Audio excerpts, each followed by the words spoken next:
বৃষ্টি থেমেছে কিন্তু উদ্বেগ কাটছে না বাসিন্দাদের। চিন্তার কারণ ভাঙন। নদীগর্ভে তলিয়ে যাচ্ছে বিঘার পর বিঘা চাষের জমি, এমনকি নিশ্চিহ্ন হওয়ার পথে বসত ভিটে। ইতিমধ্যেই অনেকে বসত ভিটে অন্যত্র সরিয়ে নিচ্ছে। এই ছবি তুফানগঞ্জ ২ নম্বর ব্লকের ভানুকুমারী ১ নম্বর গ্রাম পঞ্চায়েতের ছিট বড়লাকুটি এলাকার। বর্ষার শুরুতেই প্রবল বৃষ্টিতে ভেসেছে উত্তরবঙ্গের বিস্তীর্ণ এলাকা। পাহাড়ে একটানা বৃষ্টি, এতেই জল বেড়েছে পাহাড়ি নদী সংকোষে। জল কমতেই ফের নতুন করে ভাঙন দেখা দিয়েছে তুফানগঞ্জ ২ নম্বর ব্লকের ভানুকুমারী ১ নম্বর গ্রাম পঞ্চায়েতের ছিট বড়লাকুটি এলাকায়। ভানুকুমারী ১ নম্বর গ্রাম পঞ্চায়েত ব্লক এমনকি জেলা থেকেও গোটা ছিট বড়লাকুটিকে কার্যত বিচ্ছিন্ন করে রেখেছে সংকোষ নদী। নদী ভাঙন প্রতিরোধে গ্রামবাসীদের দীর্ঘ আন্দোলনের পরেও এখনো এলাকায় বাঁধ নির্মাণ হয়নি। ফলে পাহাড়ে একটানা বৃষ্টিতে পাহাড়ের নদীর সংকোষে জলস্তর বেড়েছে। জল কমতেই নতুন করে ১২০০ মিটার ভাঙন দেখা দিয়েছে এলাকায়। ফলে বাঁচার তাগিদে স্থায়ী বাঁধের দাবিতে ফ্ল্যাগ গার্ড হাতে বিক্ষোভ দেখাচ্ছে এলাকার বাসিন্দারা। সুরাহা না হলে ভোট বয়কটের হুঁশিয়ারি দিয়েছেন তারা।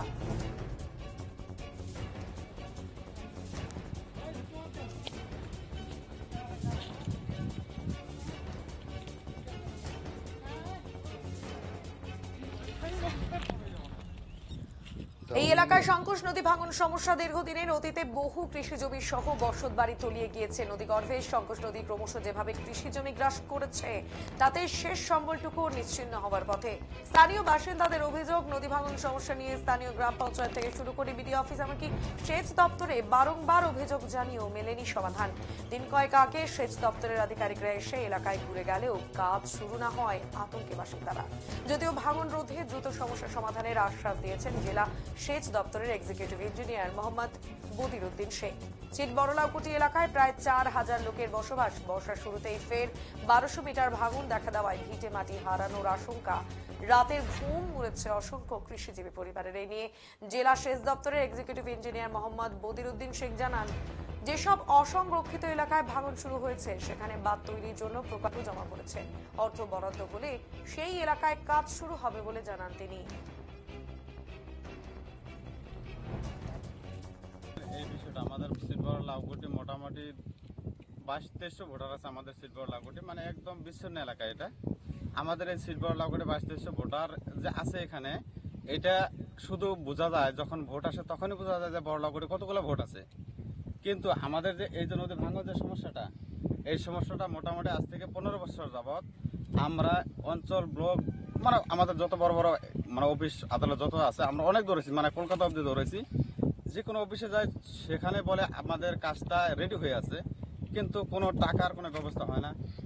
এই যে এইবার যে মানে খরালি যে গেল, মানে খরালি সিজনটা যখন গেল, আমরা এটা নিয়ে কোচবিহার গেলাম। কোচবিহার থেকে আমাদেরকে বলছে দেখেন আপনার নিশ্চিন্ত থাকেন, আপনার কাজটা হয়ে যাবে। দেখেন মোটামুটি আজ থেকে ১০ বছর আগে মানে এনার্জি যেটা কাজ ছিল নদী বাঁধের জন্য মোটামুটি একটু কিছু আমরা হেল্প পাইতাম, কিন্তু এখন সেই ব্যবস্থাটা নেই। অঞ্চল ব্লক থেকে কোনো সুবিধা নেই। কিন্তু আজ থেকে মোটামুটি ধরুন ১৫ দিন আগে আমরা যখন মানে কোচবিহারে যাই, আমাদেরকে বলেছিল এটা ১২৫০ মিটার কাজ অলরেডি হবে, আপনারা নিশ্চিন্ত থাকুন। এখন দেখেন আমাদের যে মানে চাষের জমি এবং বাড়িঘর সব নদীগর্ভে চলে গেছে অলরেডি। কিন্তু আমাদের অঞ্চল ব্লক থেকে এবং আমাদের মুখ্যমন্ত্রী মমতা বন্দ্যোপাধ্যায় এবং আমাদের উচ্চ লেভেলে যারা নেতৃত্ব আছে তাদের কাছে আমরা বলবো যে এই যে নদীবাঁধ, এবার নদীবাঁধের জন্য যতটুকু হোক মানে যত তাড়াতাড়ি সম্ভব আমাদের কাজটা করে দিতে হবে। আর তা না হলে আমাদের সিলভার লাউকুটি ২২-২৩০ ভোটার থেকে আমরা আগামীতে ভোট বৈঠক করব এবং আমরা অনশন করতে বাধ্য হব। তুফানগঞ্জ 2 ব্লকে গিয়ে যদি আমাদের ধর্ণা দিতে হয়, অনশন যদি ডাকতে হয় আমরা তাও ডাকবো, কিন্তু আমাদের সিলভার লাউকুটির এই ২২-২৩০ বাড়ি এবং ভোটারের মানে নদীবাঁধের কাজ আমাদের করে দিতে হবে। তা না হলে আমরা আমরণ অনশন ডাক দেবো এবং ভোট বয়কট ডাকবো। দেখেন আমাদের অসুবিধা পাশে আসাম, আমরা না আসামে যাইতে পারতেছি না, আমাদের অঞ্চল ব্লক এবং আমাদের যেটা খাদ্য ব্যবস্থা রেশন ব্যবস্থা সেটা আমাদের বক্সিয়ার না, আমরা বক্সিয়ার যাইতে পারতেছি। আমাদেরকে জানি না সরকার এবং আমাদের উপর লেভেলের নেতৃত্ব যারা আছে তারা প্রশাসন লেভেল থেকে আমাদেরকে ছাড় দিছে না কি আছে, আমরা বড়লাকুটিতে আছি কি না আছি সেটা আমাদেরকে কোনোদিন দেখেন। আমরা খুব বিপদে আছি এখানে। আমাদের অসুবিধা মানে বিশাল অসুবিধা। আমাদের বিশাল সয় সম্পদ, ঘর বাড়ি, আবাদা জমিন সব নদীর গর্ভে চলে গেল। মানে মনে করেন নতুন করে বর্তমানে মনে করেন নিচে 1500 মিটার, এই এলাকায় কতজনের বসবাস? মনে করেন নিচে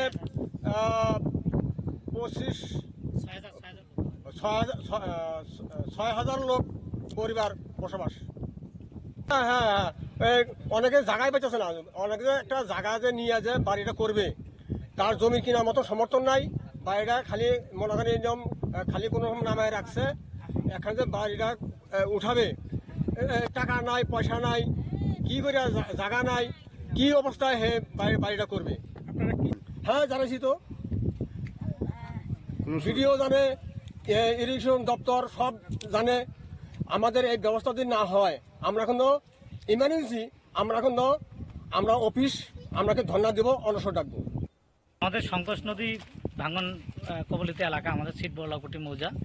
আজ থেকে 15-20 বছর যাবৎ দীর্ঘদিনের নদী ভাঙন সমস্যা। আমাদের অনেক বাড়িঘর, স্কুল আমাদের নদীর গর্ভে চলে গেছে, বিলীন হয়ে গেছে। আর এই বছর যেভাবে নদী ভাঙন শুরু হয়েছে, আমার মনে হচ্ছে যে আমাদের ছিটবড় লাউকুটি মৌজাটা পশ্চিমবঙ্গের ভৌগোলিক মানচিত্র থেকে উঠে যাবে। অবিলম্বে প্রশাসনের কাছে বিশেষ আবেদন এবং সরকারের কাছে আবেদন যে দ্রুত প্রশাসন যদি নদী বাঁধের কাজ শুরু না করে আমাদের এই গ্রাম ভৌগোলিক মানচিত্র থেকে মুছে যাবে। এবং গ্রামবাসীরা যে আন্দোলন শুরু করেছে, আমি প্রশাসনের পক্ষ থেকে, আমি গ্রাম পঞ্চায়েতের সদস্য হিসেবে গ্রামবাসীর সাথে আছি, যে ওনারা যদি দীর্ঘ আন্দোলনের ফলে যদি কাজ শুরু না করে তাহলে আগামী দিনে বৃহত্তর আন্দোলনের রূপ নেবে। অনশন, ভোট বয়কটের অংশগ্রহণ করবে গ্রামের মানুষ, আমি তার পক্ষে আছি। প্রায় 1200 থেকে 1500 মিটার। দিন কয়েক আগেও তো প্রশাসনের তরফ থেকে এসে দেখে গিয়েছে। হ্যাঁ, ওনারা আশ্বস্ত করেছে যে আমরা ইমিডিয়েট প্রোটেকশন দেবো যাতে নদী ভাঙনটা কম হয়, কিন্তু ওনারা আজও শুরু করেনি। শুরু করতে আমাদের গ্রামের অর্ধেক চলে গেছে নদী গর্ভে। মানে এখন কি চাচ্ছেন আপনারা? আমরা চাচ্ছি দ্রুত নদীবাঁধ নির্মাণ হোক, তা না হলে আমাদের এই গ্রাম থাকবে না। আপনার নাম? আমার নাম ধনঞ্জয় বর্মন, আমি ভানুকুমারী এক গ্রাম পঞ্চায়েতের পঞ্চায়েত সদস্য। আমাদের এই জায়গায় ছিটবড় লাউকুটি নদী ভাঙন কমসে কম 15 বছর থেকে নদী ভাঙন আরম্ভ হয়েছে। এই নদী ভাঙনের সমস্যা নিয়ে আমরা বহু দূর গিয়েছি, কলকাতা অবধি যাওয়া হয়েছে, কিন্তু আমাদের কোনো সুরাহা হয়নি।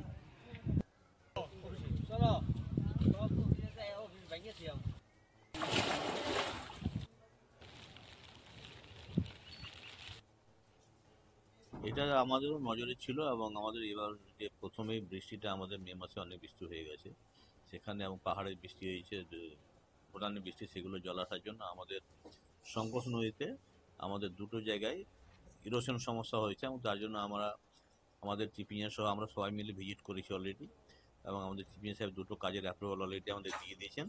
সেখানে আমরা অলরেডি টেন্ডারও করে দিয়েছি, সেই কাজ হয়তো কদিনের পরে আমাদের কাজটা শুরু হয়ে যাবে। তাহলে কি বাঁধের কাজটা খুব দ্রুত শুরু হবে? এটা এখন যে পুরো টেম্পোরারি কাজটা শুরু হচ্ছে সেটা সাইডে গিয়ে বলা হয়েছিল, এবং পার্মানেন্ট কাজের জন্য আমরা অলরেডি স্কিম আমরা বানিয়ে ফেলেছি। ভাঙনটা তো চলছে, যদিও আমরা জানি, এটা আমরা ইরিগেশন ডিপার্টমেন্টকে বলেও ছিলাম, আর যথারীতি ইরিগেশন ডিপার্টমেন্ট থেকে ইঞ্জিনিয়ার সেখানে পৌঁছেও গিয়েছিল এবং তারা দেখে এসছে। আমরা আলোচনাও করেছি, ইতিমধ্যেই সেখানে কাজ করবে বলে তারা আশ্বাস দিয়েছিল।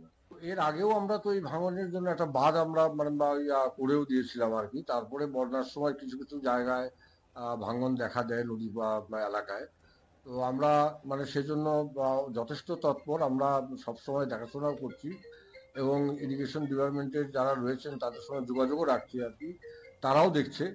আমরা এই বিষয়টা নিয়ে আলোচনা করে যত তাড়াতাড়ি শীঘ্র সেটাকে সমাধান করা যায় সেটার ব্যবস্থা করি।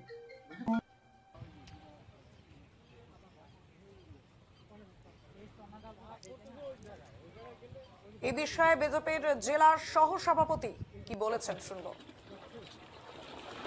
তৃণমূলের কাছে এটা স্বাভাবিক ঘটনা এবং ভোটের খেলা। ঠিক জালদোয়া সেতু আর ছিটবড় লাউকুটির বাঁধ একই পরিস্থিতি হয়ে গেছে। ভোট আসবে, তৃণমূল ওখানে গিয়ে মাপজোক করবে, বলবে এই হয়ে গেল, আবার খসড়া বাজেটেও পেশ করবে। আসলে তৃণমূল ভোটের রাজনীতি করছে, উন্নয়নের রাজনীতি করছে না। এটা ধিক্কার জানাচ্ছি। আগামী দিনে এই তৃণমূলের দ্বারা অন্ততপক্ষে জালদোয়া এবং লাউকুটির সমস্যা কোনোদিনই সমাধান হবে না। বিজেপি ক্ষমতায় আসছে 2026-এ এবং বিজেপি ক্ষমতায় এসেই এই দুটো সবার আগে সমাধান করবে এই দুটো সমস্যা সবার আগে সমাধান করবে। তৃণমূল মানে মূর্খের স্বর্গে বাস করছে। একজন এমএলএ এবং এমপি এত বড় সমস্যার সমাধান করতে পারে না। তৃণমূলের এমএলএ এমপিরা বারবার এই বিষয়ে বিভিন্ন দপ্তরে জানিয়েছে, রাজ্য সরকারকে জানিয়েছে। রাজ্য সরকারের উচিত ছিল ইরিগেশন দপ্তরের মাধ্যম দিয়ে শীত বড় লাউকুটির সমস্যার সমাধান করার জন্য, কিন্তু রাজ্য সরকার সব কিছুতেই ব্যর্থ।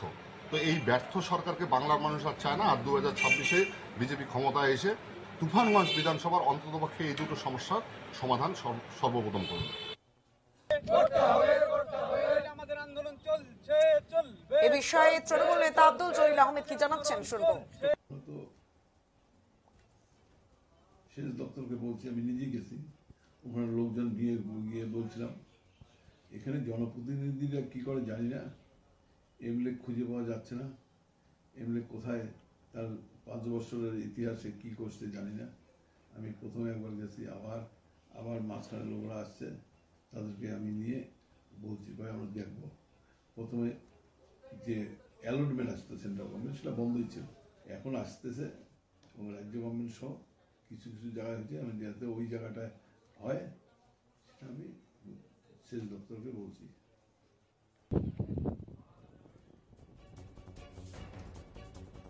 সেখানে রয়েছেন প্রতিনিধি সনাতন, কি জানাচ্ছেন শুনবো। একেবারে দেখো, তুফানগঞ্জ 2 ব্লকের ছিটবড় লাউকুটি এলাকা, এই এলাকার মাঝ বরাবর বয়ে গিয়েছে শঙ্কোষ নদী। দেখো, ভানুকুমারী 1 গ্রাম পঞ্চায়েত এমনকি জেলা থেকে কার্যত বিচ্ছিন্ন করে রেখেছে গোটা ছিটবড় লাউকুটি গ্রামকে। দেখো, উত্তরবঙ্গে লাগাতার বৃষ্টি, যার জেরে জল বেড়েছে উত্তরবঙ্গের বিভিন্ন নদীগুলিতে, সেই মতো কিন্তু জল বেড়েছে পাহাড়ি নদী শঙ্কোষে। আর শঙ্কোষে জল বাড়ায় কার্যত রাতের ঘুম উড়েছে সেই এলাকার বাসিন্দাদের। দেখো, ইতিমধ্যেই জল কমতে শুরু করেছে, আর এতেই কিন্তু ভাঙন দেখা দিয়েছে ছিটবড় লাউকুটি এলাকায়। বাসিন্দাদের দীর্ঘ আন্দোলনের পরেও এখনও স্থায়ী বাঁধ নির্মাণ হয়নি এলাকায়। তাদের অভিযোগ যে বারংবার স্থানীয় প্রশাসন থেকে শুরু করে সেচ দপ্তরে লিখিত অভিযোগ জানানোর পরেও কিন্তু এলাকায় বাঁধ নির্মাণ হয়নি, শুধু প্রতিশ্রুতি থেকে যায় তাদের। দেখো, এই নিয়ে আমরা তুফানগঞ্জ 2 বিডিও যে রয়েছে তার সঙ্গে কথা বলেছিলাম। তিনি সেই যেমনটা বলেছে যে দ্রুত সেই বাঁধ নির্মাণের কাজ সেটা করা হবে। পাশাপাশি দেখো, এই নিয়ে কিন্তু শুরু হয়েছে রাজনৈতিক তরজা। যেমন বিরোধীরা অভিযোগ করছে যে তৃণমূলের এমপি এমএলএরা সেই এলাকায় কাজ করছে না।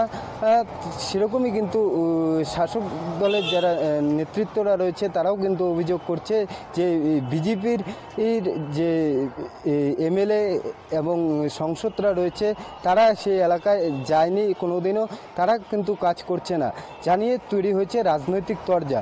দেখো, যদিও এ ব্যাপারে সেচ দপ্তরের যে আধিকারিক রয়েছে জেলার অ্যাসিস্ট্যান্ট ইঞ্জিনিয়ার, তার সঙ্গে আমরা কথা বলেছিলাম, তিনি যেমনটা বলেছে যে সেই এলাকায় যে বাঁধ নির্মাণের জন্য ইতিমধ্যেই প্রকল্প জমা পড়েছে, সেই অর্থ বরাদ্দ এলে দ্রুত সেই সমস্যার সমাধান করা হবে। তবে এখন দেখার যে স্থানীয় বাসিন্দাদের দাবি মেনে কবে সেই এলাকায় বাঁধ নির্মাণ হয় সেটাই কিন্তু এখন দেখার। বক্সিরহাট থেকে সনাতন মিত্র, ডিজিটাল বাংলা।